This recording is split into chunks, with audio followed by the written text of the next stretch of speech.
Hello, how are you? Okay? Okay. आज हम chapter 15 करेंगे, रोमांचक खेल। चलो, खेल क्या है खेल? आप कौन कौन से खेल खेलते हैं बताइए?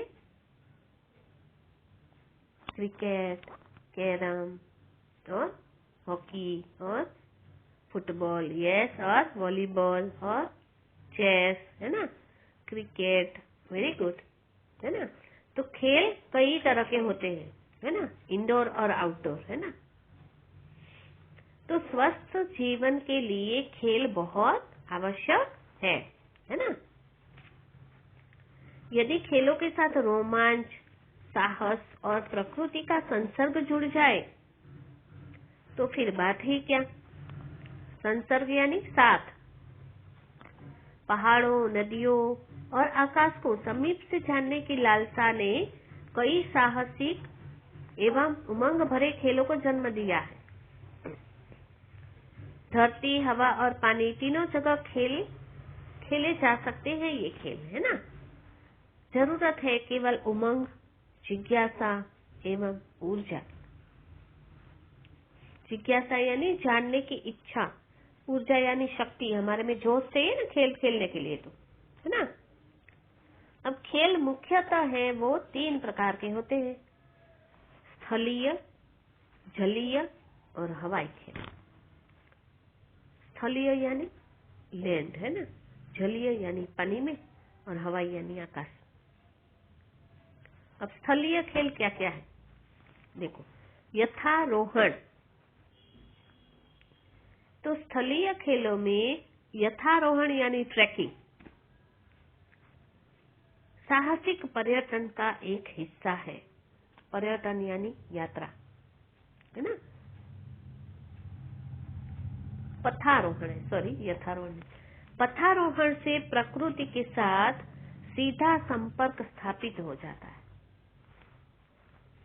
पहले जब यातायात के अधिक साधन उपलब्ध नहीं थे, यातायात यानी ट्रांसपोर्टेशन, है ना? तो लोग क्या करते थे? पैदल ही यात्रा करते थे, है ना? और प्रकृति के कण कण से परिचय प्राप्त कर लेते थे। जबकि आज क्या है? आज की सुविधापूर्ण जिंदगी में पथारोहण इतना कम हो गया है कि लोग उसे एक क्रीड़ा या शौक के रूप में स्वीकार कर रहे हैं, है ना? लोगों को इसमें कोई रुचि नहीं है चलना, है ना? आजकल तो सबको गाड़ियां चाहिए, गाड़ी में जाएंगे, पैदल तो चलेंगे ही नहीं, है ना? तो उत्तरी भारत की धरती पथारोहियों के लिए आदर्श एवं रोमांचकारी है। यहाँ पथारोहण के कई सुरम्य पथ हैं। सुरम्य यानी सुंदर से पथ है, रास्ते, जिन पर प्रतिवर्ष भारी संख्या में उत्साही लोग ट्रैकिंग करते, और जिनमें से मुख्य है केदारनाथ, गंगोत्री, जोशीमठ और तवाघाट। Pindari glacier, Milam glacier, Kafni glacier, Om Parvat आदि अनेक ऐसे स्थान हैं जहां पथारोपण का भरपूर आनंद लिया जा सकता है और अपने आसपास के क्षेत्रों में पथारोहण का कार्यक्रम हम बड़ी आसानी से बना सकते हैं। तो कुछ उत्साही साथियों को तैयार करके जरूरत का सामान, गर्म कपड़े, छड़ी, नोटबुक, ये सब साथ में ले लेना है और पथारोपण पर जाकर देखिए। हर कदम पर एक नया रोमांच आपको निर्भीक यानी बिना डरे, है ना, साहसी और जीवंत बना लेगा, है ना? तो आप सब ट्रैकिंग करोगे, है ना? करना है सबको ट्रैकिंग बड़े होकर, है ना? ओके। अब है पर्वतारोहण। अब दुर्गम पर्वत शिखरों पर चढ़ना ही पर्वतारोहण है ना? चट्टानों पर चढ़ने के लिए दक्षता यानी कुशलता चाहिए, तत्परता, कार्य को तेजी से करना फटाफट, और साहस की आवश्यकता होती है ना? तो पर्वतारोहण के लिए पर्वतारोहण संस्थान से प्रशिक्षण लेना अनिवार्य है। मतलब वहां से हमें ट्रेनिंग लेनी ही पड़ती है, वरना हम नहीं कर सकते। तो नेहरू पर्वतारोहण संस्थान और नैनीताल माउंटेनियरिंग क्लब ऐसे संस्थान है कि शिलारोहण तथा पर्वतारोहण का प्रशिक्षण देते। अब शिखरों पर आरोहण के लिए, आरोहण यानी चढ़ाई, है ना, उचित समय का चुनाव करना पड़ता है और पथ प्रदर्शक के निर्देशानुसार आवश्यक सामान लेना पड़ता है। पिट्ठू, स्लीपिंग बैग, धूप का चश्मा, प्राथमिक चिकित्सा का सामान, ट्रैकिंग के जूते, नोटबुक, गाइड मैप, ये सब साथ में ले जाना पड़ता है। और मार्ग की कठिनाइयों को जीवन के नए अनुभव मानकर डायरी में भी लिखना होता है ना। फिर देखिए, दुर्गम चोटियों पर पहुंचते पहुंचते आपकी थकान किस प्रकार आनंद और ऊर्जा में बदल जाती है ना। पहले तो ऐसा लगता है कि इतना पर्वत हम कैसे चढ़ पाएंगे, और जब चढ़ गए तब फतेह कर ली, है ना, तब का जो आनंद है और ऊर्जा में बदल जाता है ना। तो पर्वतारोहण में केवल व्यक्तिगत आनंद ही प्राप्त नहीं होता, पर ऊंची चोटियों पर विजय प्राप्त करने वाले पर्वतारोहियों को मान सम्मान एवं ख्याति, देश का नाम उज्जवल करने का पुनीत गौरव भी मिलता है, यानी पवित्र प्रतिष्ठा मिलती है ना। तो कीजिएगा पर्वतारोहण। ओके, चलो नेक्स्ट हम जाएंगे स्कीइंग पे। स्कीइंग क्या है? स्थलीय साहसिक खेलों में स्कीइंग सबसे अधिक लोकप्रिय खेल है। जोशीमठ के निकट स्थित औली का मैदान जो है, वहां स्कीइंग का विश्व प्रसिद्ध स्थान है। बर्फ से भरी यह ढलान दुनिया भर के साहसी खिलाड़ियों के लिए आनंद और उल्लास भरी क्रीड़ाओं के द्वार खोल देती है। इस खेल में भाग लेने के लिए आवश्यकता होती है ski runner, binding, skiing shoes, ice stick और बर्फ में पहने जाने वाला चश्मा, दस्ताने और मंकी कैप, इतना चाहिए। क्योंकि बर्फ में फिसलने, कूदने और अपार सौंदर्य को अपने में समेटने का यह सुनहरा अवसर होता है स्कीइंग जो है। ओके, अब है जलीय क्रीड़ा। तो जलीय क्रीड़ा में क्षेत्र में उत्तरी भारत पर तो प्रकृति ने मुक्त हस्त से अपना खजाना लुटाया। यहाँ की सुरम्य झीलें, नदियां और बांध जो है वो मनुष्य को आमंत्रण देते हैं, और यहाँ की सतत प्रवाहिनी यानी लगातार बहने वाली, सतत यानी लगातार पवित्र नदियों एवं जलाशयों में जल क्रीड़ाओं के नए नए रूप दिखाई देते हैं, जैसे कि रिवर राफ्टिंग, कयाकिंग, कैनोइंग, पाल नौकायन आदि।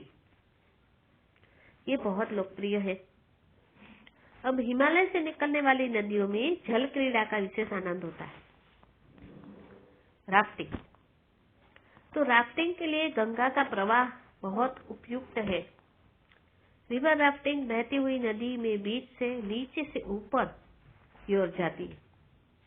गंगा की धारा देवप्रयाग से आगे बढ़ते ही राफ्टिंग के अनुकूल हो जाती है। लगभग 70 किलोमीटर तक यह हिस्सा ऋषिकेश तक राफ्टिंग के लिए आदर्श माना गया। सभी लोग इसी स्थल से राफ्टिंग करते 70 किलोमीटर। अब कैनोइंग और कयाकिंग जल क्रीड़ा का एक दूसरा रूप है, वह नदियों में ही किया जाता है, जबकि कयाकिंग जलाशयों में खेले जाने वाला एक खेल है। ओके, अब ये दो तो हो गए। अब है हवाई खेल।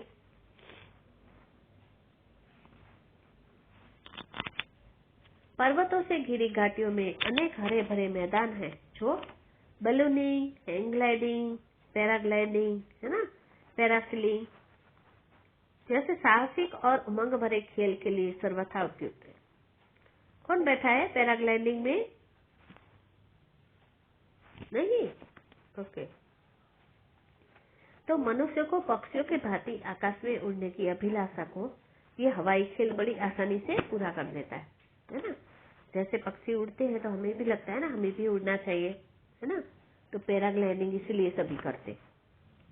बैलूनिंग तो एक ऐसा हवाई खेल है जिसमें भरपूर आनंद और मनोरंजन होता है। इसके लिए खुले मैदान की आवश्यकता होती है।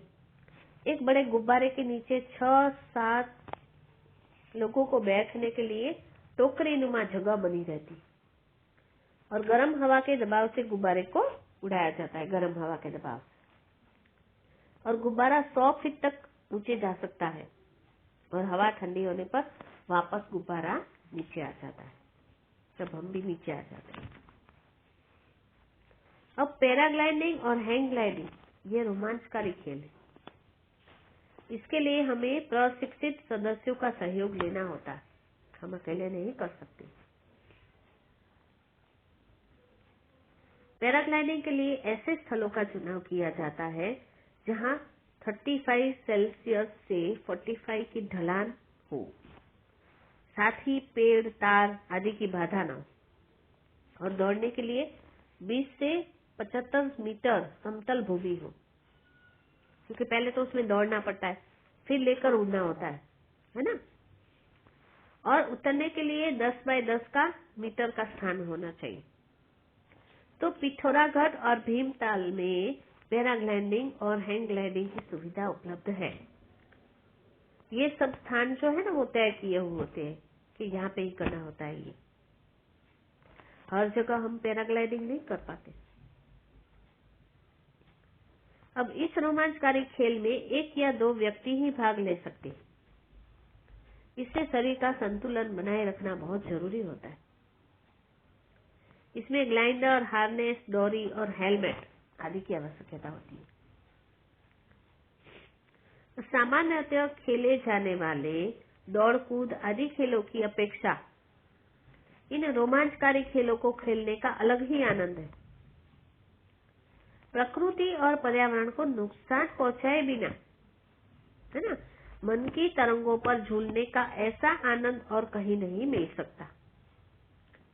ज्यों-ज्यों इन खेलों की ओर रुचि बढ़ती जाती है, त्यों-त्यों प्रकृति की विराटता, उदारता और वरदानों को परखने की समझ भी विकसित हो जाती। इनसे साहस, उमंग, ऊर्जा, निर्भरता, तत्परता, सदाशयता यानी ऊंचे विचार का और मैत्री के भाव जीवन के अनिवार्य अंग बन जाते हैं। ये खेल जीवन में सकारात्मकता चिंतन को बढ़ावा देते हैं, है ना?